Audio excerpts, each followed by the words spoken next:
से जा रहा है वेंट्रिकल में, वहां से बॉडी में सप्लाई हो रहा है। लेकिन टीचर आपको बताएगा कि एट्रिया और वेंट्रिकल में से किसकी पावर ज्यादा होनी चाहिए, इस इंफॉर्मेशन को कोरिलेट करेगा। फिजिक्स के टीचर बताएंगे कि अगर सामने रेजिस्टेंस ज्यादा है तो प्रेशर क्रिएट करना जरूरी है, और प्रेशर क्रिएट करने के लिए फोर्स बढ़ाना जरूरी है। अगर कहीं कोई डेटा लिखा है और वो डेटा इस तरह से है 1312202515081947, दिखने में बहुत बड़ी डिजिट है, ऑलमोस्ट 16 डिजिट का है, लेकिन टीचर उस डिजिट को देखते ही बताएगा कि बेटा सैल्यूट है उन्हें कि वो उस टफेस्ट चीज को सबसे इजी बना देते हैं। तो अब हमें क्या करना है कि आज का ये जो वॉरफेयर है एग्जाम से, ये सब साइकोलॉजिकल भी हो गया है। बच्चे time management and study skills अगर सीख जाए तो उनके रिजल्ट्स बहुत जबरदस्त तरीके से इंप्रूव होते हैं। दूसरा, आपका जो थॉट है, आपके जो विचार हैं, उन्हें अगर डिस्टॉर्ट कर दिया जाए तो प्रॉब्लम होती है। लास्ट टाइम मैंने वो बताया था कि एनवायरनमेंट और लोग कैसे इन्फ्लुएंस करते हैं, आज एग्जाम टाइम पर भी कैसे इन्फ्लुएंस होता है उसकी भी बात करेंगे। और लास्ट टाइम का जो एक सेक्शन था उसे फिर से रिपीट करेंगे, मोबाइल एडिक्शन। बहुत बहुत जरूरी, इन चारों बच्चों को अगर आपने सुना तो समझ में आया होगा कि दुनिया में आज आपका सबसे बड़ा अगर कोई एनिमी है सिलेक्शन और नॉट गेटिंग सिलेक्टेड के बीच में, तो वो ये है। आइए शुरुआत करते हैं 3 पार्ट्स जिनमें ये डिवाइडेड है। उसके पहले हिस्से पर, that is time management and study skills. जैसे ही मैं ये कहता हूं स्टडी, एकदम से दिमाग में क्या आता है? इमेजिन आप किसी लेवल अलर्ट, पहला थॉट आएगा आज तो गए काम से, सर ने सवाल पूछ लिया तो क्या होगा। चलो जिन्हें सीखना है, कंट्रोल करना है, कैसे? देखिए, जब टाइम मैनेजमेंट की मैं बात करता हूं तो बहुत सिंपल सी कहानी है कि अगर आपको टाइम मैनेजमेंट आ गया है तो you will run the day. दिन कैसा चलेगा ये डिसीजन आप लेंगे। और अगर आपको टाइम मैनेजमेंट नहीं आता है, the day will run you. किसी भी एक चीज में आप इन्वॉल्व हो गए जिसका शाम को कोई प्रोडक्टिव आउटकम नहीं है, आप उसमें चले जाएंगे। तो आखिर इस टाइम को मैनेज कैसे करना है और स्टडी स्किल्स कैसे बढ़ानी है? कितने बच्चे हैं जिन्होंने आइजनहोवर मैट्रिक्स का नाम सुना है? एक बार हाथ ऊपर करें। ओके, बहुत कम।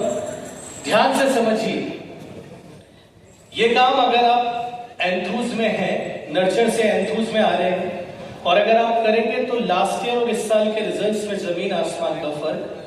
वो बच्चे जो एंथूज में हैं, जिनके बोर्ड्स जेई और नीट अप्रोचिंग है, उनके लिए भी बहुत ज्यादा इंपॉर्टेंट। अपने पूरे दिन के काम को 4 कैटेगरीज में डिवाइड कर दीजिए, A, B, C, D. Category A, ऐसे काम जो अर्जेंट हैं और बहुत इंपॉर्टेंट भी हैं। जब मैं कहता हूं अर्जेंट है, बहुत इंपॉर्टेंट है, सर ने आज क्लास में पढ़ाया है, अब हम घर पहुंचे हैं, एक नैप ले लिया है, अब हमें अगर कुछ करना है तो कैटेगरी ए वाले वर्क करने हैं, डू इट नाउ। डू, इनका कोई एक्सक्यूज नहीं है, ये करने हैं मतलब करने हैं। आपके दिन का अप्रोक्सीमेट 60% ऑफ टाइम इस मस्ट डू वर्क पर जाता है, तो सक्सेस के चांसेस बहुत ज्यादा। यानी जो लेक्चर हुआ है उसे रिवाइज उसी दिन एक बार वापस आके पढ़ना बहुत जरूरी। यह है urgent and important both. Category be important है पर अर्जेंट नहीं। आज थर्मोडायनेमिक्स का चैप्टर शुरू हुआ है, आज फिजिकल केमिस्ट्री शुरू हुई है, आज एल्जेब्रा शुरू हुआ है। मुझे इसके PYQ लगाने हैं, प्रीवियस ईयर क्वेश्चंस इंपॉर्टेंट हैं, पर अभी लगाए जाए ये जरूरी नहीं है। बच्चे क्या करते हैं कि कैटेगरी बी को कैटेगरी ए की तरफ शिफ्ट कर देते हैं। अगर आपने कैटेगरी ए सबसे पहले कर लिया जो अर्जेंट एंड इंपॉर्टेंट है, तो बाकी का 20 से 25% बचा टाइम आप इस कैटेगरी बी की तरफ मूव कर सकते हैं कि जितना टॉपिक पढ़ाया है उसके पीवाईक्यूज देखने हैं, देख सकते हैं। सी वो कैटेगरी के जो अर्जेंट नहीं है, इंपॉर्टेंट भी नहीं है, जिन्हें हम डेलीगेट कर सकते हैं, आगे बढ़ा सकते हैं।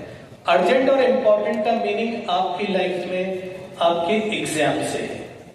जैसे कोई रिलेटिव्स हैं जो आए हुए हैं, वो 7 डेज तक आपके शहर में रुकने वाले हैं और आपका इस वीक एग्जाम भी है, तो उनसे मिलना आप संडे एग्जाम के बाद भी कर सकते हैं, क्योंकि ये अर्जेंट और इंपॉर्टेंट दोनों नहीं है।